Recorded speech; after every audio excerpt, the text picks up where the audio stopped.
So, back with part two, rite of passage into the kingdom.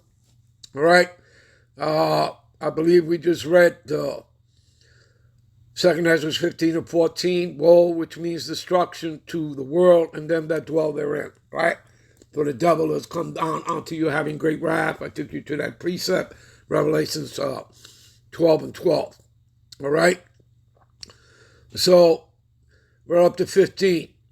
For the sword and their destruction draweth nigh. Nigh meaning near. Right? And one people shall stand up and fight against another, and swords in their hands. This is the kind of chaos that's coming, people. All right? Because, again, Esau has an agenda. All right? He wants to tag everybody with the MOTB, the charagma, the electrical device, right? They're going digital. They told you that. The CBDC. Okay? Do you understand? All right? So, they want to give you that C here. All right? So, one people shall stand up and fight against another and swords in their hands. Okay? You understand? Right. There's going to be rebellion. Do you get it? Do you understand? All right? For there shall be sedition among men, invading one another, and they shall not regard their kings or princesses. Are you people receiving that message? Do you understand? All right, martial law is going to take effect. Okay? Do you understand? Because again, they have an agenda. All right? And it's all about them creating the chaos. Again, problem, reaction, solution, people. All right? So, in the course of their action shall stand in their power. A man shall desire to go into a city and shall not be able to. Right? Because, again, that's martial law. Okay? And you already should know that the police have been militarized. Okay? See, and because of their pride, the city shall be troubled. You see that? Okay? And the houses shall be destroyed, and men shall be afraid. Okay? A man shall have no pity upon his neighbor, but shall destroy their houses with the sword, spoil their goods, and because of lack of bread, all right? Let's read this again. And a man shall have no pity upon his neighbor, but shall destroy their houses with the sword.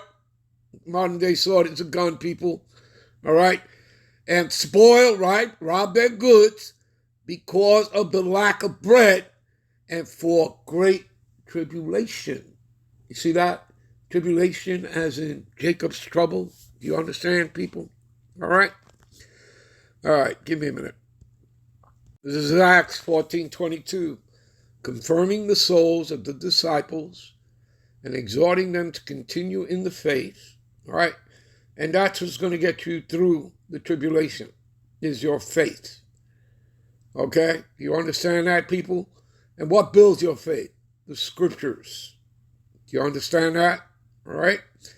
So, confirming the souls of the disciples, exhorting them to continue in the faith, all right, in the ministry, in your belief, okay, in Yahweh Bashem, Yahweh Shai, all right, and that we must, through much tribulation, enter into the kingdom of the Most High. You see that? So nobody's going to waltz in. No Negro, Latino, Native American is going to simply waltz into the kingdom, all right, holding hands, singing Kumbaya, all right. It doesn't work like that, okay?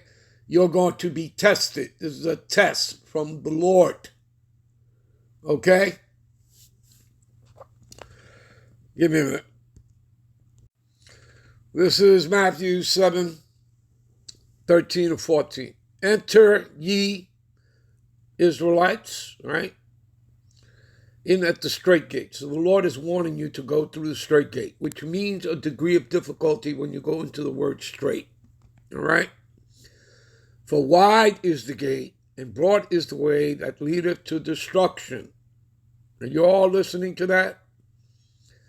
Again, for wide is the gate, and broad is the way that leadeth to destruction. Like Renaissance Plantation Christianity.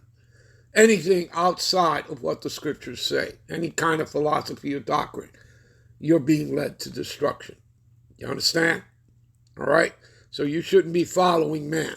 You should be following the men that the Lord has set up, that are on the street corners and that make these videos and go out there and street teach.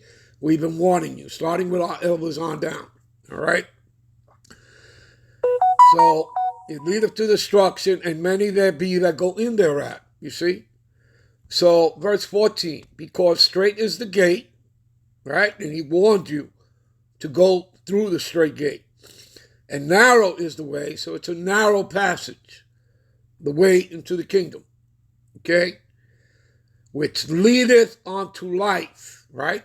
Salvation, deliverance, immortality, the new bodies, right? And if you're of the elect, a crown upon your head, placed there by Yahushua.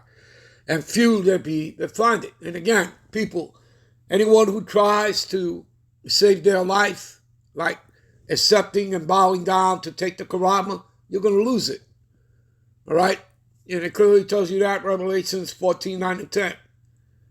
All right? You're going to be slaughtered in front of the angels. All right? And in front of Yahushua. You understand that? All right? If you take that Karama, all right, that's see here. Okay? So, and what does the Lord say? In another scripture, right?